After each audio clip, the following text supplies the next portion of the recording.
Hello guys, welcome back to our channel review chit chat. ఈరోజు మనం చెప్పుకునే movie review ఏంటి, the ministry of the unfair of war gentlemen. ఈ movie చూసాక నాకేమనిపించిందో రివ్యూలో డిస్కస్ చేద్దాం. కానీ గైస్, మీ ముందుకి మాలాగే ఒక జెన్యున్ మూవీ రివ్యూస్ ఇచ్చే ఛానల్ అయితే ఒకటైతే తీసుకొచ్చాను. ఆ ఛానల్ పేరు వచ్చేటంటే ఫిలిం చెక్. అది ఒక మా బ్రదర్ ఛానలే. మేము ఎంత జెన్యున్గా రివ్యూస్ ఇస్తున్నాం, తను కూడా అంతే జెన్యున్గా మూవీ రివ్యూస్ అయితే ఇస్తున్నాను. ఇప్పుడు ఇద్దరం అయితే కొలాబరేట్ అయ్యి కొన్ని వీడియోస్ అయితే చేయబోతున్నాం. ఆ ఛానల్ లింక్ కూడా మీకు కామెంట్ సెక్షన్ డిస్క్రిప్షన్లో పిన్ చేసి అయితే ఉంటుంది. కావాలంటే ఒకసారి చెక్అవుట్ చేసి కంటెంట్స్ నచ్చితే మాత్రం కన్ఫర్మ్ వెళ్ళి సబ్స్క్రైబ్ చేసుకోండి మర్చిపోకుండా.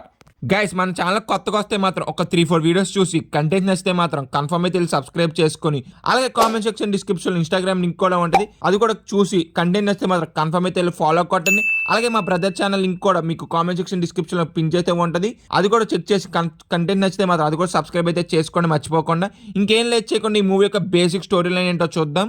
బ్రిటిషర్స్ దగ్గర హై క్వాలిఫైడ్ అయిన 5 సోల్జర్స్ అయితే ఉంటారు. వాళ్ళకి ఒక రోజు మిషన్ అయితే ఇస్తారు. ఆ మిషన్ ఏంటంటే జర్మనీ సోల్జర్స్ మీదకి అటాక్ చేయమని అయితే పంపుతారు. వీళ్ళు 5 ఆ జర్మనీ సోల్జర్స్ని ఎలాగ ఎదుర్కొన్నారు, అసలు ఎందుకు పంపాల్సి వచ్చింది, అసలు ఆఖరికి ఏం చేశారు అనేది మొత్తం మూవీ చూసి అయితే తెలుసుకోవాలి. ఫైనల్గా మూవీ చూసాక నాకేమనిపించింది అంటే మాత్రం నాకైతే నచ్చలేదు మూవీ అనేది. మేజర్గా వార్ మూవీస్ నుంచి మనం ఎక్కువ ఎక్స్పెక్ట్ చేస్తాం. ఒకటి వార్ సీక్వెన్సెస్, ఇంకోటి ఏమో థ్రిల్లింగ్నెస్. కానీ ఈ మూవీలో ఆ రెండైతే మిస్ అయినాయి. మేజర్గా క్లైమాక్స్ వచ్చిన వార్ సీక్వెన్స్ తప్పించి ఇంకా మూవీ మొత్తం ఎక్కడ యాక్షన్ ఉన్నా కానీ అంత ఎంగేజింగ్గా అనిపించలేదు నాకైతే మాత్రం. ఆ డ్రామా కూడా అంత ఎంగేజింగ్ చేయలేకపోయింది. ఆ డ్రామా కూడా చాలా సీన్స్ స్టెచ్ చేసిన ఫీలింగ్ అయితే నాకైతే కలిగింది మూవీ చూసినంత సేపు కూడాను. అంతైతే కూడా వర్కౌట్ అవ్వలేదు ఆ డ్రామా అనేది. మూవీని కామెడీగా తీసుకెళ్ళాలని అనుకున్నారు కానీ ఆ కామెడీ కూడా ఎక్కడ కూడా అంతైతే వర్కౌట్ అయితే అవ్వలేదు. ఇంకోటి బీజిఎం కూడా చాలా బాగున్నది. ఆ సీన్స్లో అంత ఎంగేజింగ్ లేకపోయినా కానీ ఆ బీజిఎం అనేది కొద్ది గొప్ప ఎంగేజింగ్ అనేది చేసింది. ఈ మూవీ యొక్క స్టోరీ అనేది రియల్గా జరిగింది అన్నారు కానీ నాకు ఎక్కడ కూడా రియలిస్టిక్గా కూడా అనిపించలేదు. ప్లస్ ఆ మూవీలో ఉన్న ఎమోషన్కి కూడా అంతైతే నేను ఎక్కడ కూడా కనెక్ట్ అయితే అవ్వలేకపోయాను నేనైతే.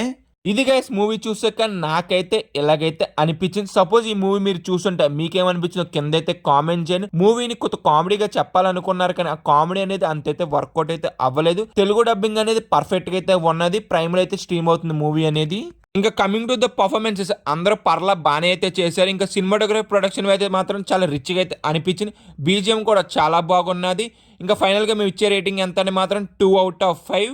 వీడియోని ఇప్పుడు వరకు చూసారు కాబట్టి నచ్చితే మాత్రం ఒక లైక్ చేసి మన ఛానల్ అయితే సబ్స్క్రైబ్ చేసుకుని, అలాగే మా బ్రదర్ ఛానల్ కూడా కింద పిన్ చేసి అయితే ఉంటుంది, అది కూడా వెళ్ళి సబ్స్క్రైబ్ చేసుకోండి మర్చిపోకుండా.